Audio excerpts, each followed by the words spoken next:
Have you ever used Instagram to connect with a new prospect? My name is Chris Wilson, and this is my Go-to-Market Minute.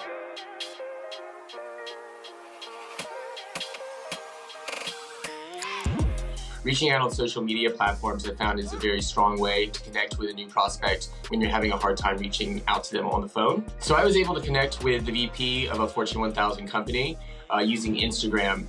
I personalized a message to his direct inbox congratulating him on his recent career change.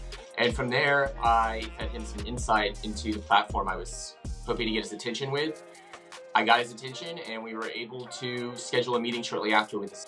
Finding a little bit of background on someone you might want to reach out to, and then sending a personalized message is something that I found useful during COVID-19. I encourage anyone in the sales industry to use social media to their advantage when garnering a meeting with a prospect you want to get a hold of.